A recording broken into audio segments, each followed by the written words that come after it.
on the Mitzvah of Kedoshim to you.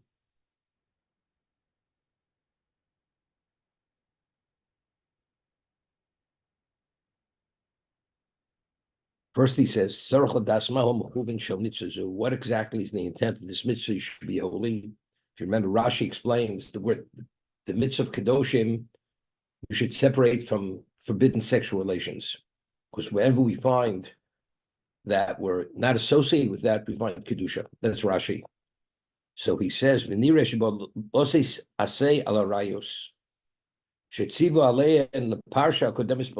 previous parsha, we spoke about the negative commandment regarding all these forbidden incestuous relationships. In addition, it says, besides the negative commandment, if you transgress, if you maintain it and you keep your distance, you're fulfilling the positive commandment. So it's telling us, but if you cross that line, not only in violation of the negative commandment, you're also in violation of the positive commandment. That's the first approach the Orach HaKodesh has. Quotes the Gemara Kedushin. I'm not sure if you have him across Gedolus Chumash. The Orach HaKodesh. Yoshev Odom v'lo over aveiro. A person is tempted to do a sin, to transgress, and he restrains himself and does not. Nosum skar kosa mitzvah. He receives reward as if he did a mitzvah. Even though he's passive, if he's tempted to do an aveiro, a sin, to transgress, and he suppresses it and does not, Hashem values it as if he did a mitzvah. Umaymar hakosav kedoshim tiyu. Now, which mitzvah are you fulfilling? Person is tempted to eat not kosher, and he suppresses it, and he refrains. What mitzvah did he fulfill? He fulfilled the mitzvah of kedoshim tiyu. See, Rabbeinu Yonah and Shari Tshuva we had, what mitzvah did he fulfill? He fulfilled the mitzvah of Yiras Shamayim. Because why did the person refrain? Because Hashem said you're not permitted to cross that line. So by not doing the sin, one is actually demonstrating his Yiras Shamayim, the fear of God. That's the way the Rabbeinu Yonah and Shari Tshuva learns. The Orach HaKodesh may be saying, by refraining and not crossing the line, you're actually demonstrating you're in a position of Kedusha by not partaking. V'maimer hakosuv kedoshim tiyu mitzvahs esei b'ba aver liod v'shisrachi me'asoso u'b'zekim mitzvahs esei shenitztavu b'maimer kedoshim tiyu v'otzi zichron mitzvahu b'loshen zeh shel kedoshim, and it's expressed as kedusha. Loma shekol ha'mekayim mitzvah zeh nikor korush, that if you fill a mitzvah, that engenders kedusha. U'maimorim zal gamkein utam zeh diktek loma el kol adas b'nei Yisrael. Says this mitzvah is given to the whole congregation. Rashi says it's behakel. Loma ki mitzvah she mitzvah kadosh liu hi mitzvah sheyeshnu cholodom. This says relevance to every Jew. Right? Certain mitzvahs have to do with a woman, a man, a Kohen, a Levi, whatever it may be. But mitzvah kedoshim tiyu means has relevance to every Jew, because every Jew is bound by some level of obligation. So whenever you even refrain, that you're actually functioning in a capacity of kedusha. Loma ki mitzvah kedoshim tiyu hi mitzvah sheyesh mecholodom shkol ish yisrael b'kaimo mitzvah zu kodesh yemalo. Every Jew, when he fulfills this mitzvah, it engenders kedusha. It causes that he should be sanctified. And whatever level you're at, you have relevance to this mitzvah, which brings about some level of kedusha.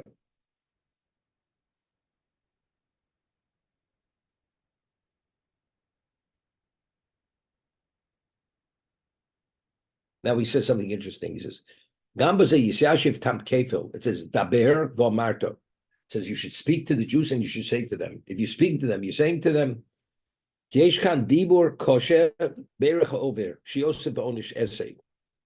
Dibur is something formal, which indicates something very stern, that if you cross that line, it's something, the consequence is something very severe. Malo v'kovod l'mekaymo. But on the other hand, if you fulfill the mitzvah, that you actually assume a special level of distinction. Shikar Kodosh. Only Jew has relevance to Kedusha. This is the point. has no relevance to a non-Jew. If a person distances himself from sexual relations which are not permitted to him, or even if it's permitted but doesn't indulge,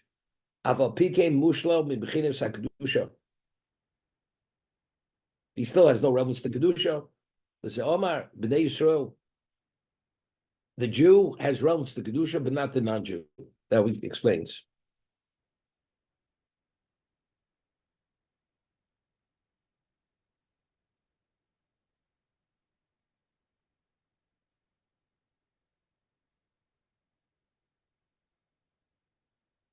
He quotes Chazal.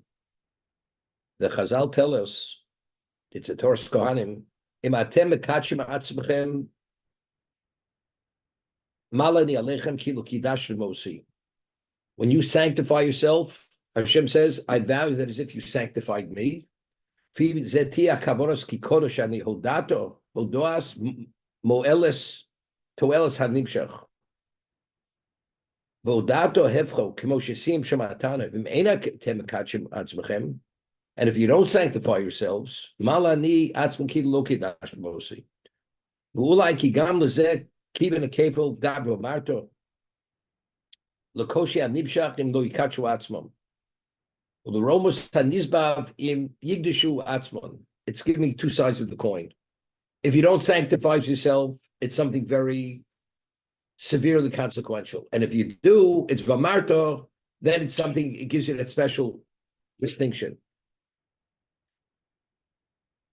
Now he says something very interesting.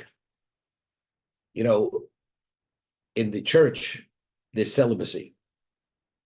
Priests are not married. Why? Because they say that is original sin. How could you partake of that?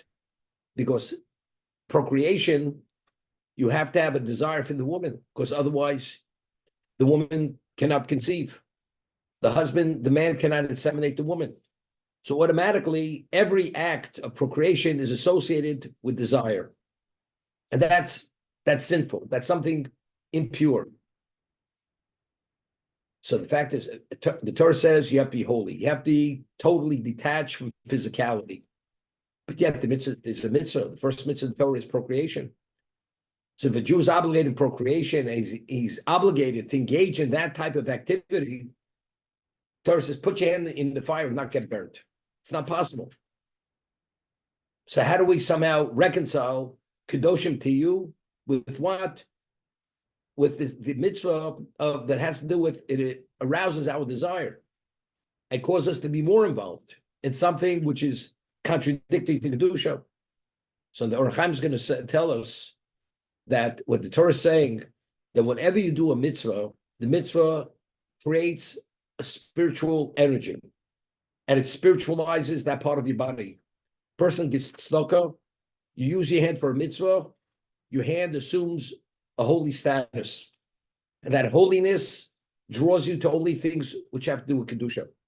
When you do that hand and use it to do something which is transgressional, you steal, God forbid, or do something else which you're not permitted, it creates a certain draw to do more sin.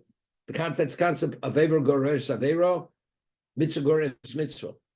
So when the person goes and engages in cohabitation, which is procreation, which is a mitzvah, it sanctifies that part of the body, and as a result of that, whatever is needed to bring about that end result, which is a mitzvah, the mind, the feeling, the emotion, and the action, that's all immediately sanctified, because that is the mitzvah. The mitzvah sanctifies the person in the context of doing the mitzvah.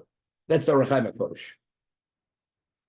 He explains, Ki letzad shetziva Hashem abchinas taiva kvua beteva anushi.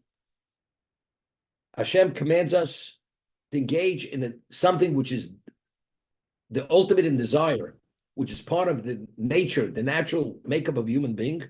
V'taiva sholetes al harotzon, and that's something which overtakes a human being.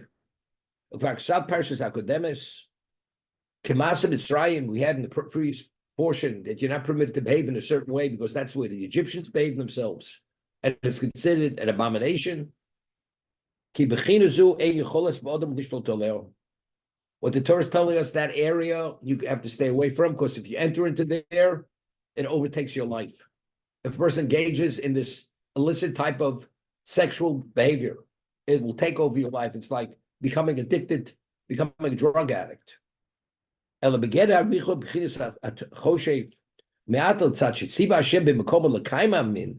Since Hashem commanded us, we have to maintain the species, the human species, which is the mitzvah of procreation, and to engage with your mate, which is meant to be your wife.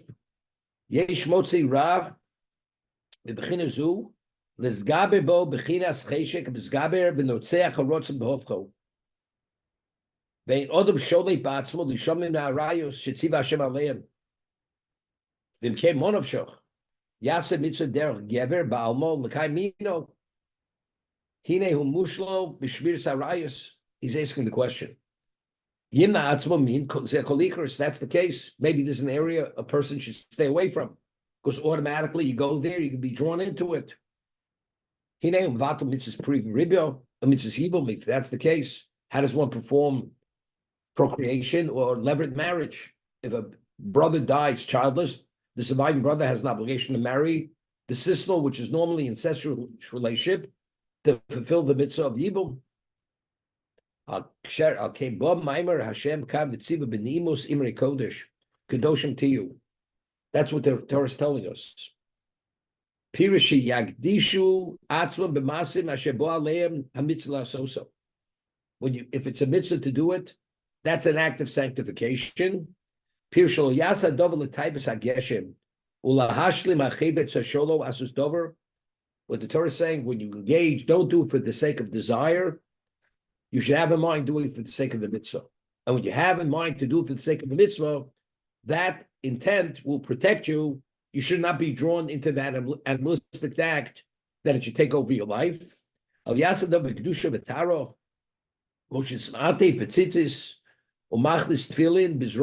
no different. The act of procreation is no different putting on a talis with tzitzis or putting the tefillin on your arm. The yimas bedato chevetz abam yatzmo. Okay,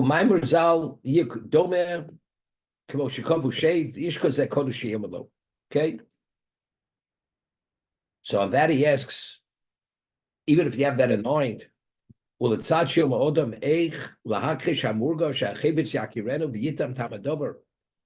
a person tastes something sweet? You can't say, if you have in mind kedusha, you're not tasting the sweetness. Engaging in that act automatically, it's an act which draws you in. And it's enjoyable. They call limnoa hergish ki argoshoso gdolo moreres ala chushim v'argoshos v'koveshes hamachshava lovo imoim b'timas hadover v'imkei chazaru l'chashem shuishor. If that's the case, it's like psikresha. We have the concept of psikresha. L'zelma ki kodesh ani elokechem piv shal der chomim zal. Quotes a Zohar. Ki kola osa mitzvah achas shmo yisbor havaya shor al ever shabo osa mitzvah. Hear this? Anything part of a body we do a mitzvah with, the kedusha of Yud Kei Vav Kei, that kedusha is associated with that part of the body. Ki tevas ha-mitzvah boromei shom. V'akosavtim komas acherim tam shechatzi Hashem. He goes through with this is what Alan's atbash kash. Yeah. He's mem tzadi. When Alan said atbash, if you take the first and the last letter, it comes out. It's the first two letters of Yud Kei Vav Kei. V'imkei ba'asosa odom hadovel shem mitzvos hine shem havaya shora olov shu kodesh b'zeh in dover rab mishtal shem mi'amase u'omro ki kodesh ani Hashem Elokechem. You should be kedoshim because I am associated with that act, and if I have relevance to that act, automatically it's an act of sanctification. And that's what Moshe Rabbeinu says to Klal Yisrael. You cleave to Hashem Elokechem.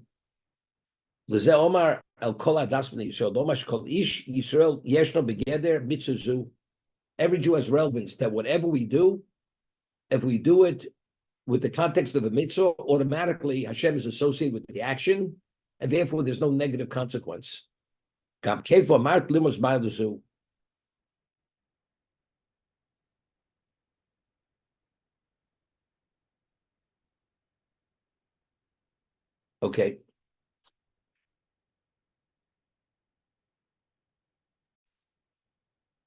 We find that Avram Avinu, it says that when he left Choron, he took with him Hanefesh Asher Osa B'Choron. He took the souls that he made in Choron. So the simple understanding, as Rashi says, that Sarimenu converted the women to monotheism. Avram converted the men. So when he went from Choron to go to Canaan, he took all those people who were converted to monotheism, went with him to travel to Canaan, to the land that I will show you. That's the simple understanding. The Ohr HaChaim HaKadosh explains that whenever a person cohabits, there's a Gemara in Sanhedrin, there was a discussion between Rabbi Yehuda Nossi and Antoninus. Antonius, the Roman emperor, had a special relationship with Judah the prince. And there was a tunnel that connected the palace of Rabbi Yehuda Nossi and the Roman emperor. He had a palace in Eretz Yisrael. And secretly, Antoninus would come and study with Rabbi Yehuda Nossi Torah. And eventually, Tosas in Sanhedrin cites Yerushalmi that Antoninus eventually fled and converted to become a Jew due to the Torah that he had studied together with Rabbi Yehuda Nossi. He converted. Tosas cites Yerushalmi. What was the story? When Rabbi Yehuda Nossi was conceived and he was born, there was a decree that a Jew was not permitted to circumcise himself. But of course, Rabbi Yehuda Nossi's father had him circumcised. And at the time that Rabbi Yehuda Nossi was born, that same time, Antoninus was born. They were the same age. And Rabbi Yehuda Nossi's father had him circumcised. There was an informer that said that the prince of Israel had his son circumcised. Immediately they go do the examination. Hashem sends Eliyahu Hanavi, and listen what they do. They switch the children. And so Rabbi Yehuda Nossi's mother has Antoninus. And Rabbi Yehuda Nossi is with Antoninus' mother. And they come and check the child, and sure enough, the child's not circumcised. And Rabbi Yehuda Nossi's mother nursed Antoninus because he had ingested the milk of Rabbi Yehuda Nossi's mother. That milk affected him to give him that desire to be connected to spirituality. That was the draw from ultimately to have a relationship with Rabbi Yehuda Nossi and ultimately convert.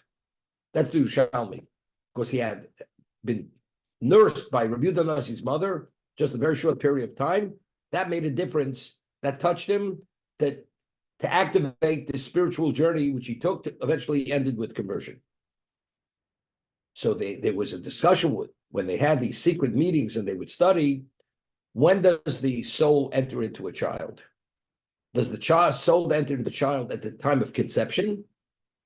Or is it 40 days after conception? Because the Gemara tells us in Yevamis that in terms of abortion, until 40 days, it's considered fluid.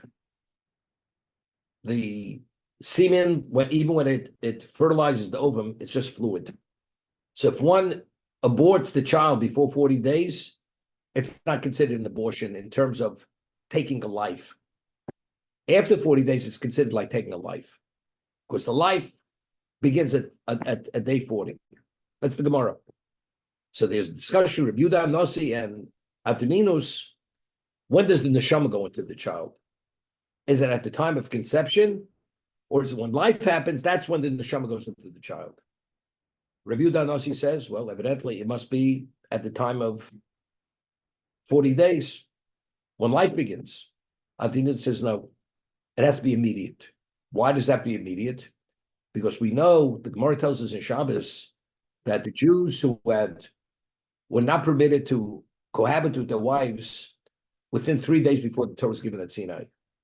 Why? Because if the woman would expel any semen from her body, since that semen could fertilize, it's still considered viable semen, it contaminates. The only semen which contaminates, it has to be viable. After 3 days, it becomes putrid. A woman cannot conceive from that semen.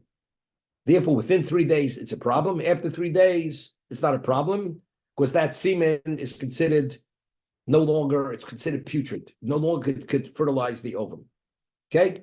So Antonidus says to Rabbi Yehuda Nossi, but if you tell me the soul only enters after 40 days, so how does it keep viable and alive? It must be because the soul goes in immediately. The soul being there, that allows it to be viable and functional and develop into life at the day of 40. It only becomes life at 40 because it already has the soul from the time of conception. That's what Antonidus says to Rabbi Yehuda Nossi. And Rabbi Yehuda Nossi says, you're right, I'm wrong. That the soul goes in immediately. So the Orach Chaim HaKadosh writes over there,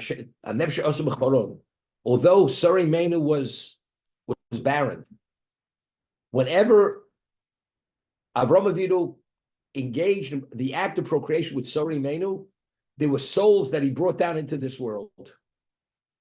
So when it says he took Nefesh Osam B'choron, it was the souls that came about through at the time that he had engaged in procreation with his wife, although there was no conception, there were souls that came into existence.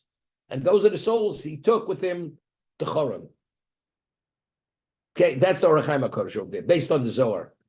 So I'm saying, even if a woman, she's beyond menopause, she cannot conceive, but the act itself does activate souls which we're not aware what's happening. But factually, that act, that process, if it's done within a certain context, it affects the soul of the deceased. That's how you perpetuate the soul of the deceased, although no child is going to be born and come into being. So that I'm responding to Mark. So even though a woman will not conceive, it doesn't make a difference. It's still called an act of procreation because it activates, it brings about that life, although it doesn't manifest itself in the physical, but in the spiritual, brings something into this existence, into the physical existence. Therefore, that's the mitzvah of what? Of procreation. I'm sorry, the logic discussion between Antoninus and Yehuda. That the reason why the Dor HaMabel, the generation of the grape flood was destroyed, because there were shochtei yolodim. They slaughtered infants. So Mares, it should be read shochtei yolodim, but sochtei yolodim. The shin, put the dot on the side, it should be pronounced with like an S sound, not a shin sound. What's sochtei yolodim? Because they would waste their seed. What's wasting seed? You're taking a fluid, the semen, which has the ability to bring about life, and they just wasted it. That was one of the claims against them. That was one of the liabilities they had. Because that, within the right context, brings about a soul. Even if there's no conception. It affects the spiritual world, brings a soul about. But if you waste that seed, it's not within the context of cohabitation. That's actually, that's why it's so severe. Because that has the ability to bring a soul, and you're taking that and just wasting it. But within the context of cohabitation, that brings the soul into existence. Very nice. Rebbe, when we speak of the Mitzvah of Kedoshim to you, are we speaking of one of the 613 mitzvahs? Is that what? Yes. It's one of the 248 positive commandments. So when we have enough strength to prevent ourselves from doing an Aveira and pull ourselves away, that is a Kedoshim to you then. The Rabbeinu Yonah says that's the mitzvah of Yiras Hashem. That's, I mentioned that. The Orach Chaim is explained that's Kedoshim. Why you not? That engenders Kedusha because you're doing because God says you must. That's Ki Ani Hashem, right? Ki Kodesh only. Because I'm holy, you should be holy. What holy means? Separate yourself from such activity. Activity means the mitzvah. transgressions. Very good. And when we act in a way that's so physical, I mean, the ultimate example is really the mirrors of the women in Egypt. That was done for a mitzvah, and Moshe honored those people, because they knew without Jewish people would never right, and those mirrors were honored by Moshe with the building, making Originally, Moshe rejected him because that's the paraphernalia of the Yetzer Hara. Right. So Hashem says you don't get it, but if not for that, there wouldn't be a Jewish people. Very nice. Yeah. It's interesting. Like I know myself, I needed Alan ordered some kind of CAT scan with dye. I'm allergic to it. So for me to be able to take the dye, they have to give me Alan, where is he?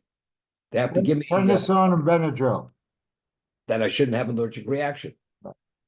Normally I'd have an allergic reaction, but they give me the other thing, the Benadryl and other things, not to have an allergic reaction. The act itself draws you into an area you shouldn't go. But if you do it in the context of a mitzvah, it's Hashem is giving you that infusion that it doesn't have any negative effect. Not only doesn't have a negative effect, but it has a positive effect. My wife doesn't like that equivalent. She goes like this. Okay, I'm not sure what Audrey's doing. Okay. She might want me to have the allergic reaction. No, I don't mean that. In terms of the allegory that I'm giving I understand. with Benadryl. Okay. Now, this next pasuk is very interesting. Al tifnu el lilim ve'lohem asech lo sasulchem. You should not turn towards idolatry, and don't make molten images, meaning even if you don't believe in it, but to make the idol, to be an idol manufacturer, you shouldn't do it. Adi Hashem Elokechem. I am your God. Rashi. Now, why is it an idol called Elil? Elil? La'ovdom. You shouldn't turn to them to serve them. Elilim Loshen Al. Kalo Choshev. Elilim. It's like reiterating, it's nothing. The word Al in Hebrew means not. It's not what you think it is. Because if you make the idol, initially you may consider it nothing.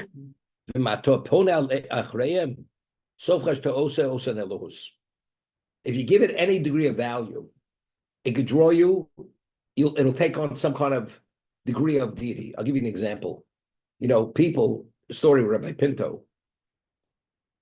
This person was deathly ill, and he was a very wealthy man. He was can't give too many details, wasn't Ashkenazi, and very wealthy.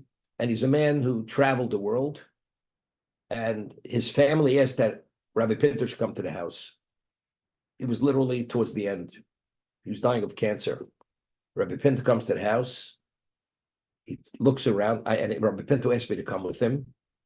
And this man traveled the world.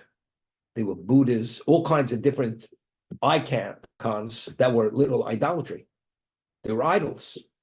Rabbi Pinto said to the family, and it was worth a fortune. What he had gathered over the years, his travels, was worth a fortune, what he had there. Rabbi Pinto says, you have to take it, you got to destroy it all. Otherwise, the man doesn't even have a chance to recover whatsoever. This represents everything, which is the antithesis of what he needs for recovery. But he bought it as a souvenir, as a memento. It's not. Doesn't make a difference. In terms of what it represents, initially it's nothing. It's purely a financial investment. You have it, ultimately it could draw you towards it. Initially it's elilim, it's al, it's nothing. But he says, you never know. You're putting yourself in a position, it generates something negative, and that negative energy could draw you into that. Therefore, don't be associated with it.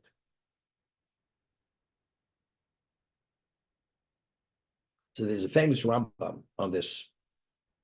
The Rambam at the beginning of Hilchos Avodah Zorah says, Avodas Kochovim. So literally means Al Tifna Alilim, don't turn towards idolatry. People, the Indians believe, the Ganges River, they worship the Ganges River. It's supposed to be so polluted that if you go in there, if you don't take an endless antibiotic, you could actually die just from the bacteria in that river. That's how polluted and infested it's with who knows what. But they worship it. Somebody says, if you want to be healed, go immerse yourself in the Ganges River because you have a psoriasis, whatever you have. You go into that river, although you don't believe in it. You don't believe, but you said it has certain magical powers. You go into that river, you're a violation of Al Tifna Alilim. You're giving credence, value to that, whatever it is, although you don't believe in it. It's good luck. You're not permitted. That's the simple understanding. Rambam says something even more than that. Let's say a person, he comes to believe in monotheism because he says, I really researched everything, and to me, it makes the most sense. Makes the most sense. That's why I believe in monotheism. And that's why I assumed the Jewish religion. If that is the basis of a person's belief, he's in violation of Tifna Alilim. You're turning towards idolatry. Why? Because he says that man's intelligence has limitation. What does it mean has limitations? That even though at one moment we may be convinced something may be in a certain context, a person always vacillates. Based on various things, we always change our position to some degree. If it's based on ourselves, you come upon something, then all of a sudden you realize it's not quite what I thought it was. And we vacillate because of that. But if something, the basis for your belief is Masorah, it's fact, it's etched in stone, it's irrefutable fact. So no matter what, you can't move from where you're rooted. We're all rooted in Sinai. If you're not rooted in Sinai, you're rooted in your own intellect. Your intellect, you can actually be influenced. And because you're in a position where you could be influenced, because man doesn't have absolute understanding, therefore you're in violation of Tifna Alilim. Because you're in a position where you could be drawn away from the true belief. That's the Rambam.